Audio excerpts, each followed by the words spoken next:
In 1965, a single piece of parchment threatened to rewrite 500 years of history.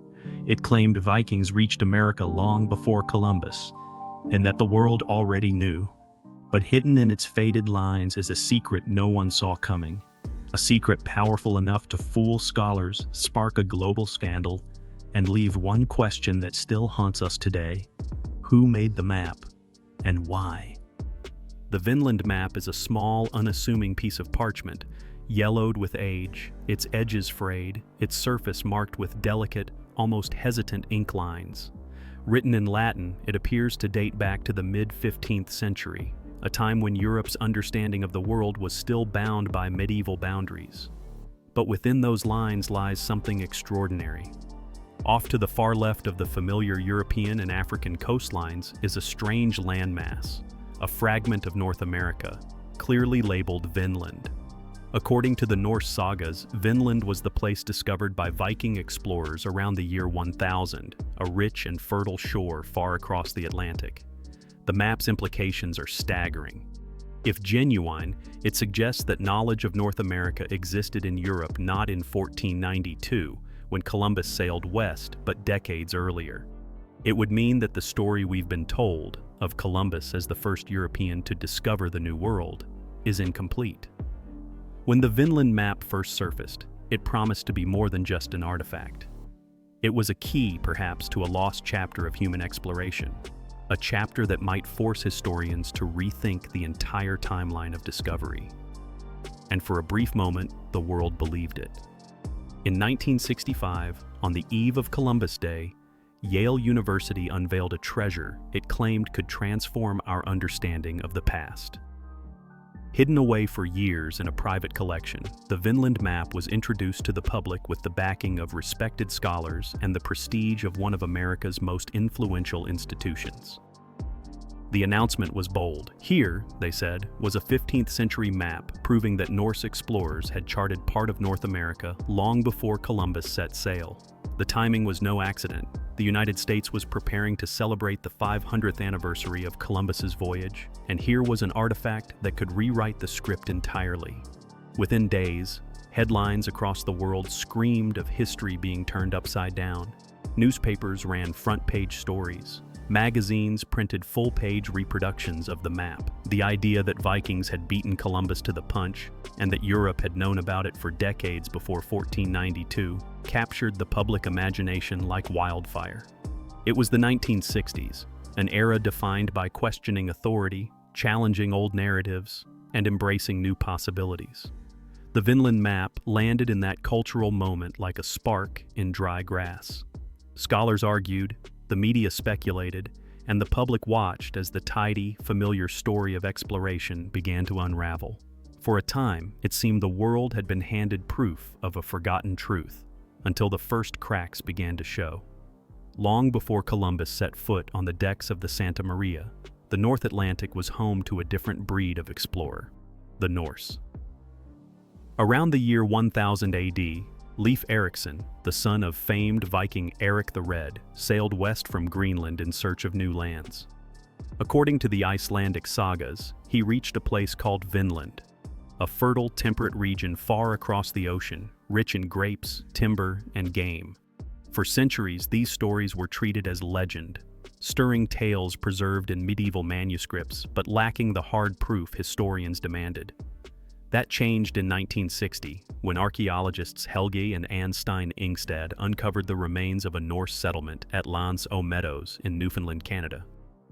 The site contained the unmistakable remains of Viking-style buildings and artifacts, finally confirming that Norse explorers had indeed reached North America nearly 500 years before Columbus. It was against this backdrop that the Vinland Map emerged. Its delicate ink lines didn't just show the familiar continents.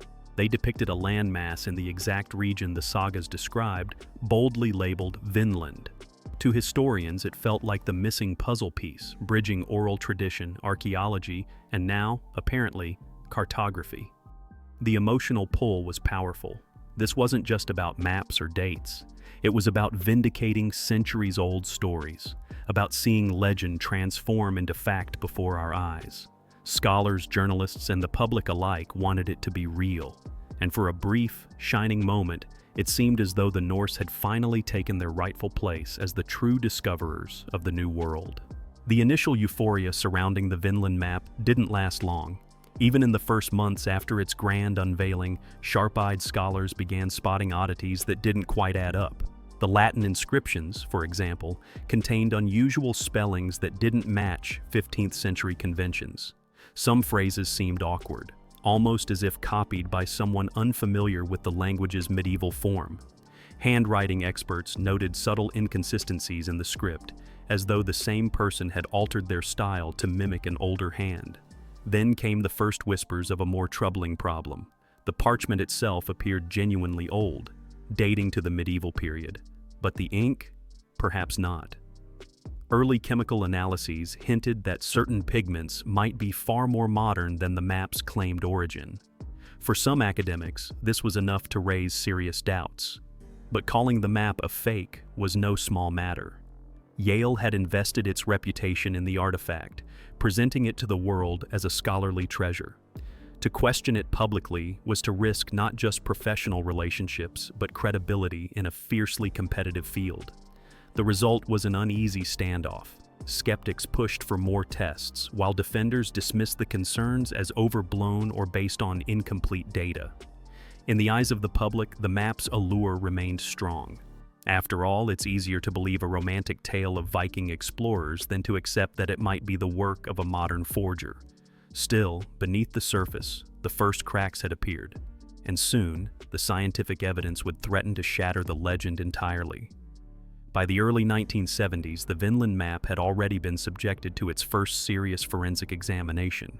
Scientists focused on the ink, and what they found sent ripples through the academic world. Traces of titanium dioxide, a pigment not used in Europe until the 20th century, appeared in the lines. If true, this was damning evidence that the map could not have been created in the 1400s. But defenders of the map had a ready counter-argument: contamination. They suggested that the titanium could have come from modern conservation methods, perhaps during an earlier attempt to preserve the parchment. It was possible, they argued, that the map itself was genuine, but had been touched up in later centuries. Throughout the 1980s, further testing kept the controversy alive. Each new study seemed to produce conflicting results, enough ambiguity to keep the debate unresolved. For every scientist convinced the ink was modern, another claimed the evidence was inconclusive. Then, in the 2000s, more advanced chemical analyses were conducted using techniques unavailable in earlier decades. These tests once again found titanium dioxide particles embedded deep within the ink, in a way that made accidental contamination almost impossible. The pigment matched industrial compounds manufactured in the 20th century. For many, the case was closed. The map was a forgery. Yet Yale University, which had built prestige and publicity on its 1965 announcement, hesitated to make a definitive declaration. Acknowledging a hoax meant admitting that one of the world's most respected institutions had been deceived, and had, perhaps, deceived the public in turn. Instead, the map remained in a kind of limbo, too suspicious to be trusted, too famous to be dismissed. And that uneasy balance kept the mystery alive for decades. If the Vinland map is indeed a forgery, then someone, somewhere, created it with extraordinary skill and purpose. But who? One theory points to a clever 20th century forger who had access to authentic medieval parchment. Blank sheets from centuries-old manuscripts do occasionally survive, and for someone with patience, artistic talent, and historical knowledge, they could serve as the perfect canvas for a convincing fake. Another possibility is that it began as an antiquarian prank, the kind of elaborate joke that spiraled out of control. Collectors and scholars have been fooled before by forgeries created more for amusement than profit. But in this case, the stakes and the publicity seem too high for mere mischief. Then there's the profit motive. Rare maps can sell for staggering sums, especially those that challenge or rewrite history. The Vinland map's connection to the medieval manuscript Speculum Historiale only deepens the mystery. The map surfaced alongside this manuscript in the mid-20th century, but records of how and where they were found are murky at best.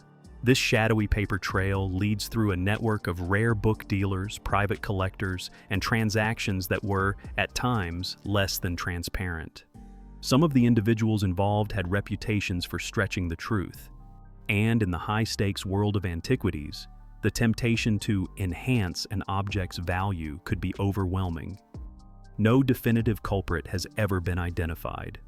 Whether it was the work of a single master forger or the product of a chain of deceit, the truth remains locked behind missing records, dead witnesses, and secrets no one seems willing or able to reveal. Even after decades of suspicion, the Vinland Map still holds the power to captivate. Part of its allure lies in the thrill of rewriting history, the idea that our most accepted narratives might be wrong, and that somewhere, hidden in archives and dusty libraries, the truth waits to be rediscovered. There's also the romantic pull of the Vikings themselves. The image of rugged Norse explorers braving icy seas and reaching the shores of North America centuries before Columbus taps into something primal. The admiration for courage, adventure, and defiance of the odds. For some, it's a matter of national pride. For others, it's simply a better story than the one they learned in school. People want to believe in the map because it feeds both intellect and imagination. It challenges authority, invites debate, and offers the seductive possibility that history is far more complex and surprising than we've been told. Its cultural impact has been remarkable. The Vinland Map has inspired books, documentaries, and heated panel discussions. It's been cited in conspiracy theories about hidden knowledge and suppressed truths. Even as modern science has largely discredited it, the map refuses to fade quietly into obscurity. In the end, the Vinland Map is more than an artifact. It's a mirror reflecting our hunger for discovery, our readiness to challenge the past, and our willingness to believe, even when the evidence says we shouldn't. In 2021, after decades of debate, Yale University finally made it official. The Vinland Map is a forgery. Modern analysis confirmed that its ink contained 20th century materials, sealing its fate in the eyes of science. The parchment may be medieval, but the map itself is not. Yet, even with the verdict delivered, the mystery endures. The identity of the forger and their true motive remains unknown. Was it the work of a skilled con artist seeking profit, or a historian with a flair for mischief and a desire to test the boundaries of belief? What makes the Vinland Map unforgettable is not just the deception, but the hope it inspired. For a brief moment, it promised to reshape history, to give the Vikings their long-denied credit as discoverers of the New World. Sometimes, the biggest lies are the ones we wish were true. So, what do you think?